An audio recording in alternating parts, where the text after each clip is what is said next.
Kan tadi saya bilang menebalkan. Dia pada ucapan saya tuh mendukung Bapak, Pak. Mana mendukung bicara yang soal sistem kok, lo nggak bicara lengkapin soal kepemimpinan. Iya kan tadi saya bilang makanya diperhatikan. Kalau mau debat kayak gitu jangan begitu. Oke, terusin sekarang. Ini giliran gua. Ya, oke. Berdebat akademik itu sehat. Dan sekali lagi saya belajar betul. Berdebat akademik yang sehat dia tidak pernah menyentuh soal pribadi. Itulah yang namanya kesehatan intelektual.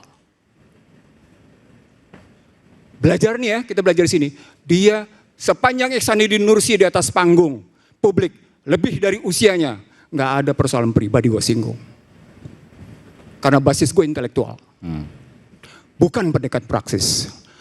Tadi saya sebut, kalau kita bicara sistem dengan kultur dalam kerangka pendidikan, maka pertanyaan tadi sudah saya bilang, tidak ada value free dalam dunia pendidikan. Nggak ada. Dia selalu mengarah pada persoalan, pada posisi bagaimana sebenarnya sebuah nilai memiliki keberpihakan. Persoalan pokoknya adalah keberpihakan pada apa? Sejarah umat manusia, dia akan masuk ke dalam dua dimensi. Sekular, material, dengan sakral, spiritual. Itu sejarah umat manusia sudah. Dia akan selalu berjalan dalam dimensi itu.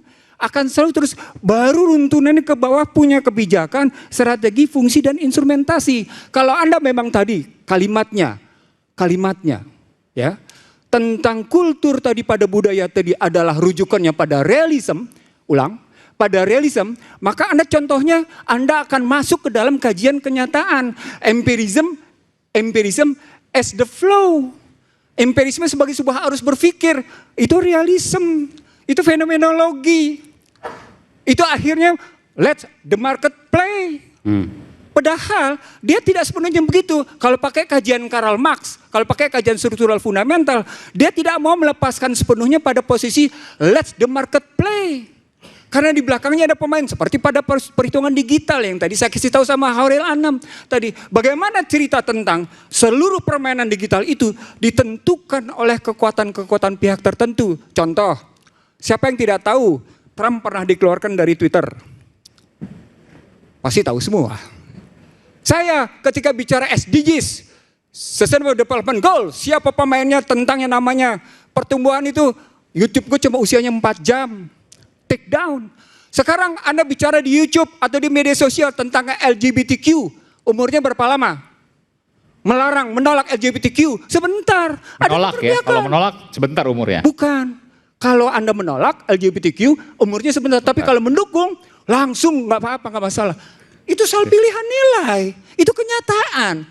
Kalau Anda ngambil yang namanya dunia liberal habis-habisan, oh silahkan. Tapi seliberal-liberalnya mereka, kasusnya seperti Trump.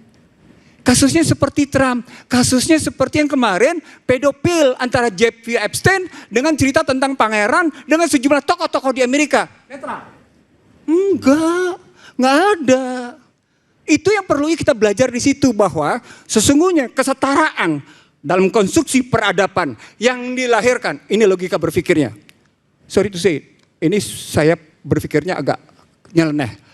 Kalau kita ngelihat kesetaraan sebagai sebuah ilusi dan ilusi tadi dipaksakan dalam digital, lalu kita bilang ini persoalan sistem dan nilai, lalu kita bilang, oh, bagaimana cerita tentang kehidupan kita? Oh, nanti dulu. Harus dilihat dulu pemain-pemain yang ada di belakangnya, para penentu-penentu yang di belakangnya. AI, bagaimana ditentukan oleh yang namanya feeder algoritmanya. Yeah. Dia tidak berdiri sendiri. Nah, dari cara berpikir begini, maaf. Dari cara berpikir begini, di sini saya melihat kita ketinggalan zaman. Jauh sekali. Indonesia maksudnya? Jauh sekali. Perdebatan-perdebatan tajam yang tampak melibatkan kepribadian, tapi melibatkan kecanggihan, lihat nih tangan gua, kecanggihan berpikir, aduh ketinggalan zaman banget. Gua ikut semua perdebatan di luar yang tajam-tajam itu, luar biasa sekali. Tapi tidak ada menyentuh soal-soal yang kelihatan memojokkan, no, fair-fair aja berpikirnya, biasa-biasa aja. Tadi saya kutip misalnya, bagaimana Harvard kemarin baru menerbitkan Wire for Word. Wih dahsyat perdebatannya. Itu bagaimana relasi narrow language itu dengan realism ditarik dengan bagaimana pembentukan bahasa ditarik ke dalam pembentukan digital. Yang digital tadi ternyata ditentukan oleh segelintir orang. Ayo siapa mikir di Indonesia kayak gitu? Ayo siapa? Bisa kita lihat. Di situ saya baru ngomongin sekarang nih karena kebetulan saya baru bacanya kemarin. Saya ingin mengatakan begitu up to date-nya pemikiran-pemikiran itu untuk menyaut sebuah situasi di mana kita belum pernah berpikirnya. Mereka sudah mikir 2-3 langkah. Itu makanya saya pernah bilang sebagai penutup kajian saya. Indonesia ketinggalan 20 tahun. 20 tahun? 20 tahun. Oke. Dari siapa? Dari semuanya? Dari perkembangan yang terjadi di Cina, dari perkembangan yang terjadi di Amerika. Oke. Nah, bagaimana kita mengejarnya? Masuk ke cara berpikir Stella. Stella benar. Tapi tidak berarti yang di luar sana itu jauh lebih unggul. Dalam beberapa hal iya, dalam beberapa hal tidak. Nah, untuk melihat beberapa hal iya yang mereka sampai pada advantage dan bagaimana disadvantage, kajian mendalamnya penting. Muncul kajian free fall, muncul the price of equality, muncul yang namanya kajian-kajian tentang pertarungan nilai yang gak karu-karuan. Muncul misalnya kenapa sekarang hari ini mereka bilang, iya ya. 7 dekade kita gagal. Langkah ke depannya kayak apa ya? Itu dipikir mereka. Mereka mikir, mereka menyatakan, iya 7 abad kita gagal katanya. 7 abad, 70 tahun kita gagal. Ke depan kita kayak gimana nih? Itu jujur gitu loh. Ada pengakuan Indonesia, ada nggak intelektual yang jujur kayak gitu? Mafia Berkeley itu jujur nggak?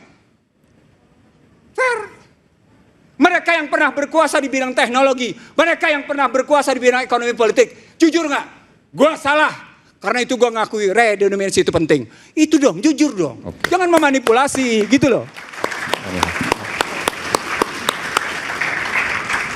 Tadi sebenarnya mahasiswa belum nanya ya, tapi nanti boleh tanya. Tambah sedikit, silakan. Sekalian disiapkan ya. Bentar dulu, saya mau nanya Mas Aiman, ini harus kubu-kubuan gitu nggak? Oh enggak lah. Biasanya kan gitu, kubu sana. Yang jelas bukan kubu pribadi. Waduh. Dan nggak ada yang pribadi tadi. Ini hanya icebreaker aja. Kalau saya share pengalaman pribadi aja Mas Aiman. Jadi walaupun di poster tadi saya content creator ya. Sebenarnya saya itu adalah seorang engineer yang bekerja di pabrik. Japanese company. Nah yang saya rasakan di Japanese company adalah memang karena karyawannya adalah kebanyakan orang Indonesia. Mereka perilakunya beda di luar perusahaan sama di dalam perusahaan. Oke. Oh iya, menarik. Di dalam perusahaan itu budaya negatifnya orang Indonesia tuh, misalnya itu lebur. Misalnya apa? Tepat waktu. Oke. Tepat waktu. Si orang Indonesianya ikut ke situ. Iya, jadi kalau kita kan di luar kita terkenal nih orang Indonesia suka telat, suka ngaret segala macam. Okay. Tapi di dalam itu tiba-tiba semuanya jadi tepat waktu. Okay. Masuk pabrik itu ada belnya, jadi ada bel kayak bel sekolah. Mereka bisa datang tepat waktu. Atau kalau ada meeting jam sekian mereka semua tepat waktu. Nah ketika di luar ya budaya Indonesia balik lagi. Jadi ngumpul di kafe mana jam 7 ya baru ngumpul jam 8. Tapi di dalam perusahaan tidak. Nah tapi saya nggak tahu apakah itu tadi menebalkan argumennya Prof Ihsan atau tidak. Tapi memang tapi benar sih emang interdependen gitu antara saling tergantungan. Iya sama sistem. Baik. Saya beri kesempatan mungkin ada mahasiswa yang mau bertanya atau mahasiswi silakan tadi. Oke. Wah langsung oke. Silakan Mas, perkenalkan diri. Oke, sebelumnya terima kasih kesempatannya. Perkenalkan nama saya Matias Terlin Wau. Saya dari Institut Tarumanegara. Yang menjadi permasalahan saya, jadi banyak dari teman-teman itu agak kesusahan untuk masuk ke PTN yang mana cita-citanya itu masuk PTN. Iya, karena ini kan jalur untuk masuk ke perguruan tinggi negeri ada 3. Jalur prestasi yang namanya SNBP, lalu jalur ujian tertulis SNBT, itu setelah SNBP semua orang bisa mengikuti SNBT, dan juga jalur mandiri setelah SNBT. Nah untuk jalur prestasi, itu karena prestasi ini berarti dia tidak ikut ujian lagi. Yeah. Jadi diundang oleh masing-masing universitasnya dan diatur oleh universitasnya masing-masing dari PTN, dan tentu saja undangannya tidak bisa dibuka lebar. Jadi maksudnya diberikan kepada yang paling berprestasi sekian menurut PTN tersebut. Kalau misalnya ditanya itu adil atau tidak, saya rasa tidak bisa sangat sulit ada di dunia ini yang bagi setiap orang itu seadil-adilnya.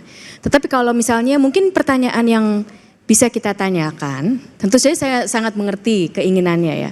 Tapi pertanyaan yang bisa kita tanyakan, sistem apa? Selalu kita memikirkan alternatif. Sistem alternatif seperti apa yang mungkin lebih baik? Dan kalau kita bisa memikirkan alternatif itu, itulah yang kita bisa bicarakan bersama. Oke.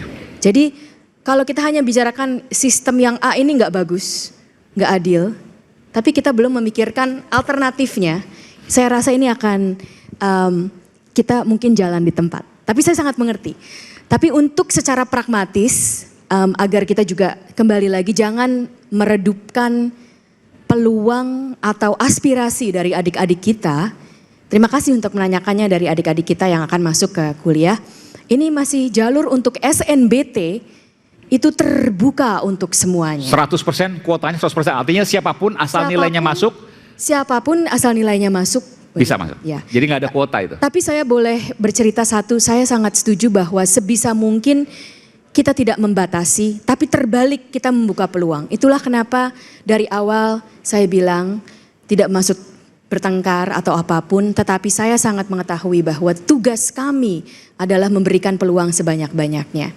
Dan sebanyak mungkin ada satu yang bisa saya ceritakan, pekerjaan kami mengenai tadi pemberian beasiswa bagi mereka yang berasal dari ekonomi bawah prasejahtera. Dulunya itu pada awalnya di PTN diberikan kuota di awal. Tetapi setelah kami lihat datanya dan kami hitung-hitung, kami memutuskan sebenarnya kita tidak usah memberikan kuota di awal. Kami bilang siapapun yang lulus, kalau mereka berasal dari keluarga sejahtera yang ditentukan oleh namanya PIP, jadi waktu SMA juga sudah mendapatkan beasiswa, itu setidaknya satu kriteria ya. Kriteria yang tidak sempurna tapi setidaknya kita bisa pakai itu sementara, itu akan diberikan. Sehingga universitasnya istilahnya tidak usah terlalu pusing mikir-mikir nih saya cuma bisa berikan segini. PTN, ini hanya untuk PTN. Jadi saya sangat mengerti aspirasi dari adik sekarang. Ya mungkin saya rasa sejak PTN nyari duit sendiri itu yang makin sedikit itu kesempatan buat umumnya ya. Kalau zaman dulu kan zaman masih pakai APBN cuma 2 pilihan masuk UMPTN tuh antara PMDK yang undangan tadi atau UMPTN. Udah. Sekarang kan ada jalur yang itu tadi, jalur yang selain apa SPNB ya. Sekarang mandiri. Orang masuk negeri asal punya duit sumbangan yang besar juga bisa masuk negeri. Iya. Kalau dulu beneran fair ya udah antara kita PMDK atau UMPTN. Nggak ada kita punya duit besar. Saya mau nyumbang ke kampus berapa ratus juta otomatis diterima. Nah sekarang tuh memang ya itu saya kan teman-teman saya banyak yang dosen jadi memang karena kebutuhan membiayai kampusnya itu jadi ada pilihan-pilihan seperti itu dan makanya kuota di yang umumnya itu jadi tidak kecil. Sebanyak zaman dulu. Kalau zaman dulu satu fakultas bisa berapa ratus, sekarang sejak dibagi-bagi itu memang jadi makin sedikit. Tapi kan kelasnya lebih banyak sekarang, satu angkatan. Tapi ada satu yang sistem harus terus diperbaiki, saya setuju. Tapi ada satu agar kembali kita harus melihat faktanya dan jangan sampai kita meredupkan peluang dan aspirasi dari mereka yang berasal dari keluarga tidak mampu.